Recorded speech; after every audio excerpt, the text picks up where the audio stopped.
Hello, dear ladies and gentlemen, and a warm welcome to our loyal viewers.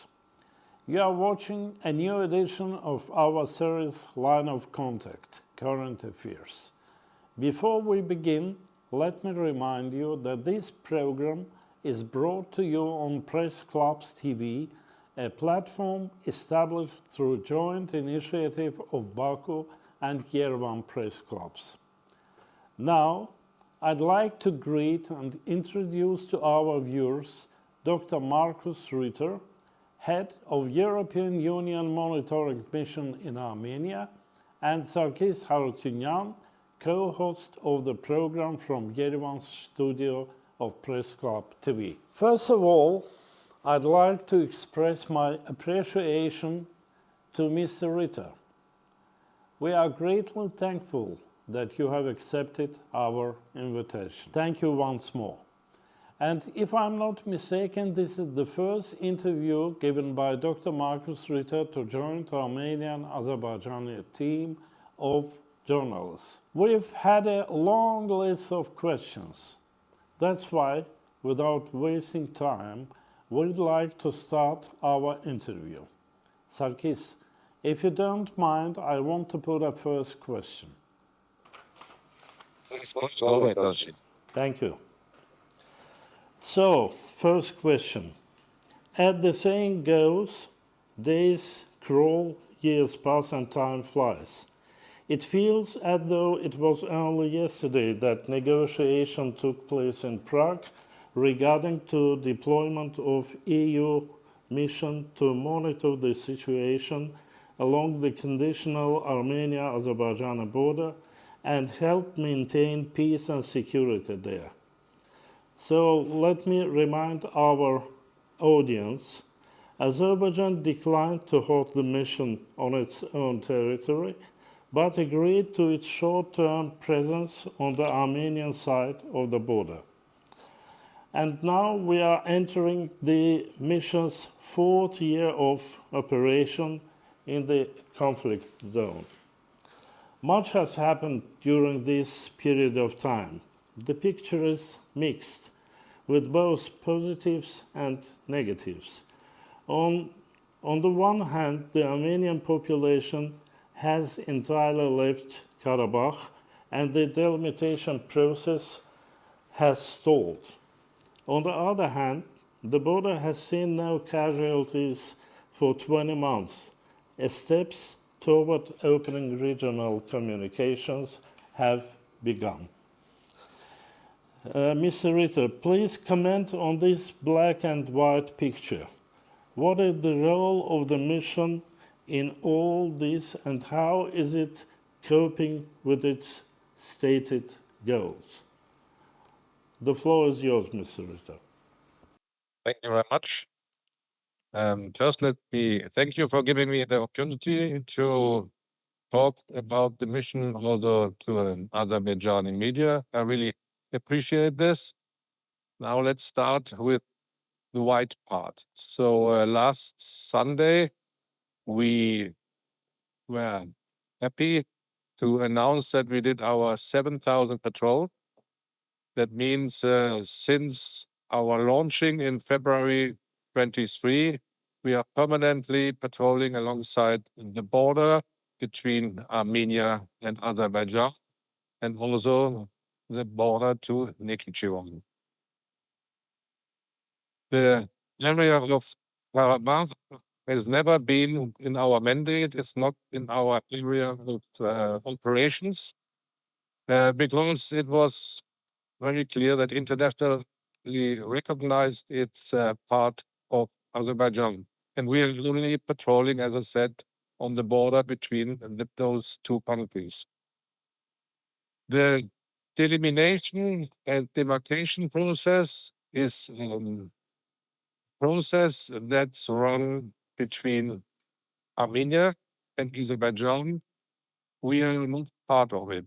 What we do is, in those parts where the delimitation and the demarcation is took place, we are continuing to patrol, and we are reporting to Brussels what is going on there. Without any doubts, we have since February 23 a significant decrease of incidents. I think since 20 months, there have been no casualties among armed force members from Azerbaijan and Armenia. And since our arrival, no civilians have been harmed. I think that is not only our success, but I'm sure that we somehow contributed to this success. Where we show up, the tension are coming down, and by our regular patrolling alongside the border, but also in the rear, in the areas of where the conflict affected people are living, we are helping calming down the situation and giving them some feeling of security. Yes, Thank you. Thank you.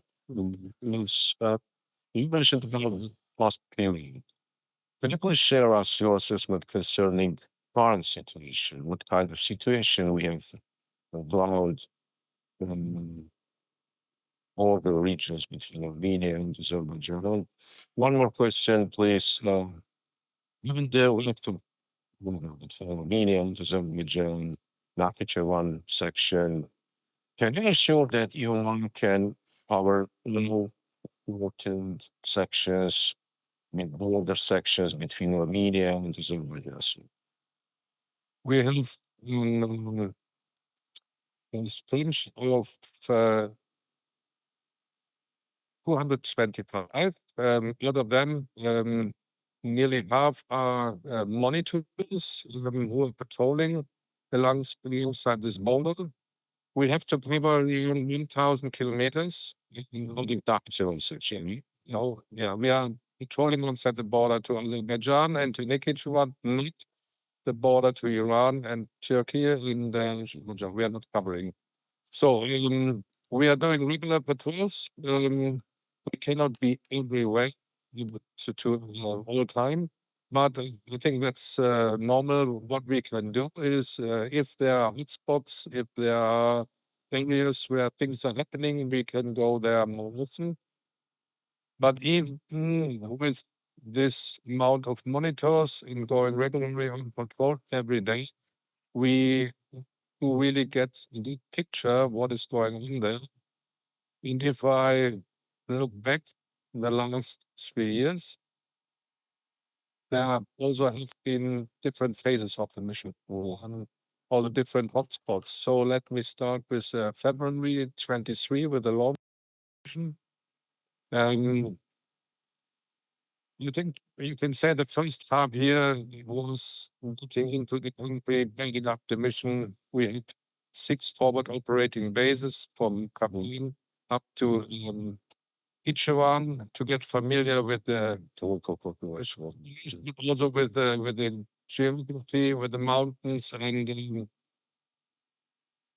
after this we can say from summer 23 till January 24, very much focused on the crisis in Baku. We had the events alongside the Notary Beach, and that is what we observed, because that is the international recognized warning. We have not been able to see what is happening in Karabakh or in the launching corridor. After this events, in always living this experience, what does it mean to observe on a daily basis and crisis area and to report 2 times a day to Brussels? It was clear that we are not enough. So the authorized strength was went up from 106 to now 225, as I said. With this, we were until busy until spring 24. And then the discussion about the demarcation, delimitation in the Abush region started. That, as I said, is a negotiation between Azerbaijan and Armenia. We stay away from this. We were also asked to stay away as long as there were some turbulences, demonstrations, whatever. And we only continued to roll after this has been solved and we got green light. After this, we had hotspots alongside Ishkanazar, north of Goris, in east of Matuni and Sot area where the gold mine is. We had a lot of shooting incidents there in spring this year. But that stopped then in May. It decreased significantly in the after the rain, we have totally lost situation. Totally, but it decreased. But since August, since the Washington Accords, it's calm. It's never been before. We know what the situation there's we have no shooting incidents. Nothing is reported. We continue to patrol, but we can report from Brussels that the situation is coming quite from change. Thank you. My second question. One of the mission's official goals is to foster confidence building measures between Armenia and Azerbaijan. But how realistic is that if one of the sides approaches the mission itself in deep suspicion? There is a long list of concerns which was announced by Azerbaijan. That it was misled by the expansion of the mission's personnel and by 2 extensions of its mandate without Baku's consent. Then, that the mission effectively military rather than civilian and is engaged in intelligence activities. Next, and that is so-called binocular diplomacy, a phrase used not only by officials, falls short of diplomatic standards and has become one of the sources of tension between European Union and Azerbaijan. Furthermore, Baku questions the objectivity of the mission's reports, which are kept confidential, arguing that the mission strengthens Armenia's position and contributes to an unbalanced security environment in the region. Are Azerbaijan's concerns being taken into account? Are these issues being addressed at any official level? For instance, is there a discussion about establishing a transparency mechanism for the mission's reports? And are Azerbaijan's warnings about a potential security imbalance being considered in any formal way? Thank you. That's my question. Please, Mr. Ritter. Quite a long question. So it is. Let's start with the confidence building. You're right. It is. It's not easy to contribute to confidence building if you are only deployed on one side of the border, the disputed border, and if you only have access to one side, means the Armenian population. That was planned differently. That's also why I have my headquarters not in Yerevan, but in Yerevan. Our forward operating bases are alongside the border to Azerbaijan, because the original idea was that we would be on both sides and we can approach both sides of the border. It was discussed in Brussels, the situation that Azerbaijan does not want to cooperate with us, and we don't have access to the population there. And it was discussed, does it make sense to have this confidence building measures? For the European Union, it's very important to contribute to confidence building measures, even if it's difficult and even if one side is not cooperating. So it was decided that we should start with the people in the farms, the villages, the towns, alongside the border on the Armenian side. But that doesn't mean that this is directed against Azerbaijan. What we try by our presence, by our visiting schools, the municipalities, to change the view of the people who are since decades in a kind of alert situation and always afraid of war, whatever. So we try to give them another perspective. We are trying to give them a perspective towards European Union. Also to tell them what is European Union standing for, what we are doing, and try to change by this the attitude, for example, of the young people to be more open to its neighbors. The second is the question what we are patrolling, what we are doing alongside the border, the binocular diplomacy, low quote. I can tell you that it's not only the Azerbaijani side that was a little alerted what we are doing. When we started to patrol alongside the border and took pictures also from Armenian positions, there was a lot of questions on the Armenian side why we are taking pictures from their positions. And I made it very clear that we, as an impartial mission, are reporting about the situation alongside the border. We don't report what Azerbaijan is doing. We are reporting what we see on both sides. That also means these pictures that have been broadcasted in Azerbaijan showing us with binoculars observing does not mean automatically that we are observing the Azerbaijani side. We also observing from the distance the Armenian side, the positions of the Armenians, and we are reporting to Brussels what we see. These reports are not for the public. They are not for the Armenian side. They are also not for the Azerbaijani side. Even if Azerbaijan would have cooperated with us, they would not get this. This goes only to Brussels.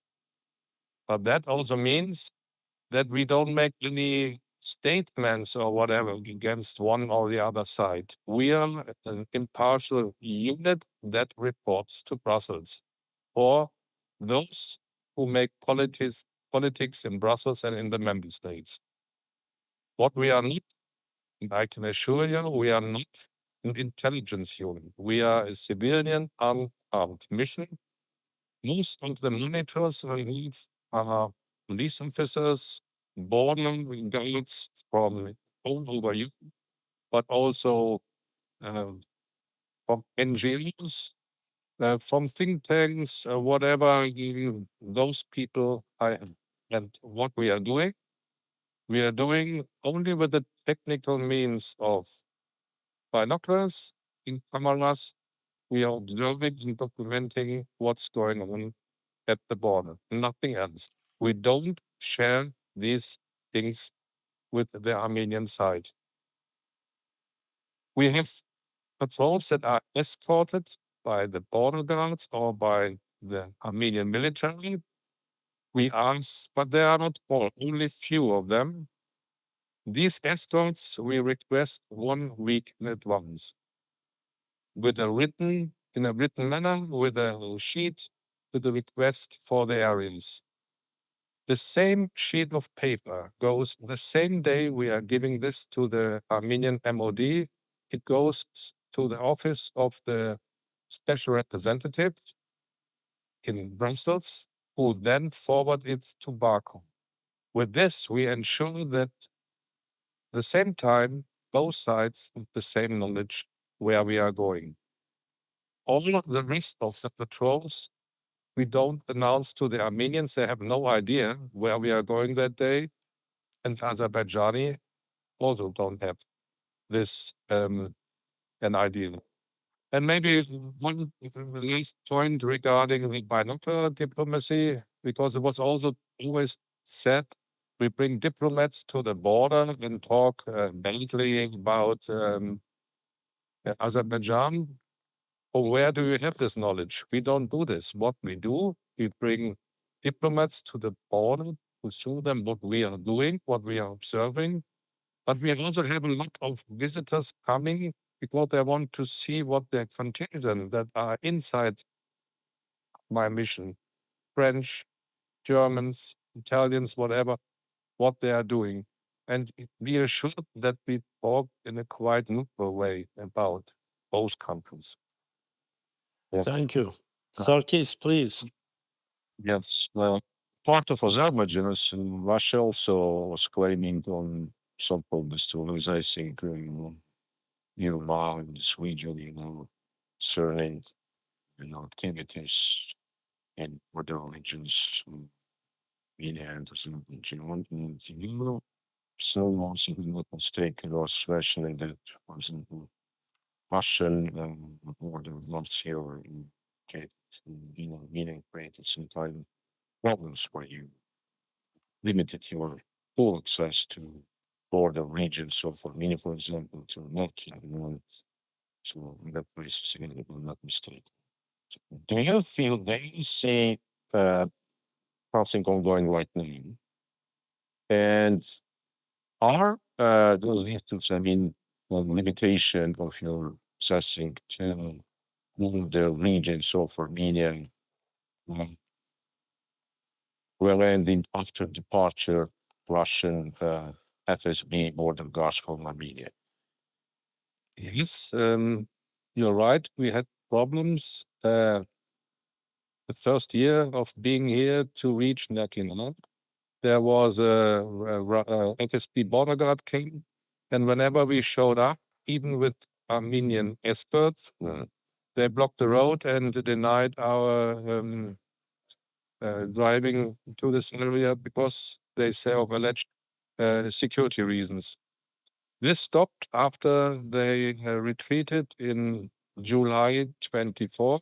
So in the first week of August last year, we went the first time to Nerkinan, only to find a small village, not very important, very nice people who were very friendly and happy that we reached them, that we managed to reach them. But since then, we don't have any problems. We have access everywhere. It's also granted by the military. So we have our area, as I said, alongside the border to Azerbaijan. Nakhchivan, we can go wherever we want. But the infinity is wrong. The same with this information, what can you say? What's my view right now? Against, I mean, EU man. Now, what I think it's at the moment, it's quite calm. So the hostile rhetoric decreased and even stopped. We had this against us mostly in the second half of 24 and the first 6 months of this year, and came from Baku, from Moscow, but it's dropped significantly after our representative Kaya Kallas visited Baku of May this year, and it continues to be on a very low level. Even I think from Baku we don't have it anymore after the Washington Accords. It's August. Yes, what is still is that it is part of the peace treaty that has to be signed, that we should, the third force should not go close to the border anymore. And that is in the peace treaty. That is then on the both parties to decide. Yes, man, but we'll talk about the peace treaty. Please. Thank you. My third and last question. Article 7 of Armenian-Azerbaijan Peace Treaty, initiated in Washington, states, the parties shall not deploy along their mutual border forces of any third party, pending the delimitation and subsequent demarcation of their mutual border. The parties shall implement mutually agreed security and confidence-building measures in the border regions. So, question. Does this imply that the EU mission will be closed immediately once the peace agreement is signed? Or is it expected to remain in some modified capacity to carry out different functions. Thank you. Please. The mission has 3 lines of operations. The first is to help calming down the situation alongside the border by patrolling directly at the border. The second is increasing the security feeling, the mood of the people in the conflict-affected area, and the third is contributing to confidence building. So, what is now that is that when the peace treaty is not only be signed but also ratified by both sides, we afterwards should not go directly to the border anymore. That means there are still 2 lines of operations that can be done. So far, the government here, they asked us to continue patrolling as long as I said this is not ratified. And we all know that there's still a long way to go until this peace treaty is ratified.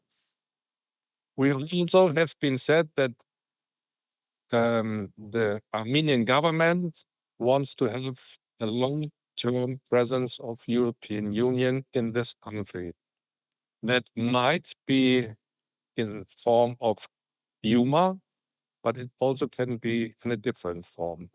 If it will be in the form of humor, there might be a change of the mandate, but that has to be discussed between the Armenian government and Brussels. And so far as we know, this will not be discussed before the elections. Thank you. As well. Please, Sarkis. Thank you, Chi. That's very interesting.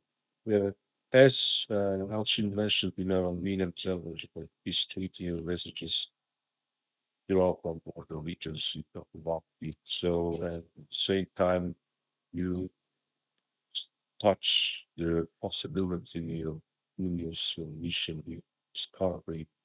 Is there any consideration in Brussels to transport this mission to why not art is spoken some kind of another mission? Is there any consideration in Brussels, or do you think that the Armenian government should request such kind of, mission of this country, taking into consideration Armenian European Union limitations, especially with security and political things? What can you say about this more specifically? I have no idea what kind of considerations are done in Brussels. I only can tell you that the European Union has a big variety of CSTP missions. We are here, like in Georgia, an observer mission, a monitoring mission, but we also have the 2 training missions, advisory missions. So this is what we have. But also beside CSTP mission, the European Union has a lot of tools to support countries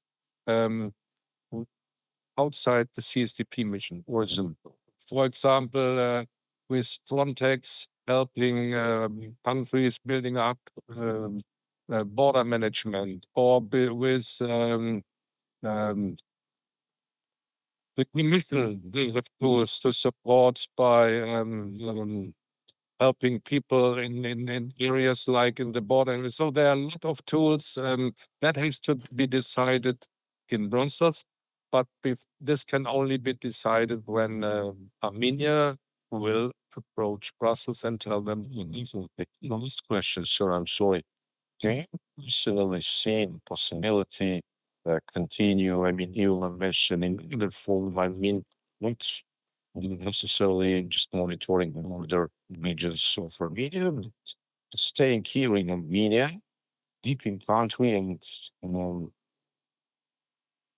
This is in general possible. So the mission has a reputation to be a success. So we are a tool, a visible tool of the European Union here in Armenia to bring the European idea, to bring European values closer to the Armenian population. So with this background that we are quite welcomed by the people, we have a good reputation, Yuma has a good name. Theoretically, there is a good chance that we will continue somehow, but that has to be decided between the government in here in Yerevan, in Brussels. Thank you very much. Thank you very much. Thank you, Mr. Ritter, for kindly joining us today and for agreeing to share your insights with our audience in such an open and constructive manner. Thank you very much, Sarkis. Thank you very much, Mr. Ritter. Thank you for being with us. Hope to see you again in near future programs. See you. Bye-bye.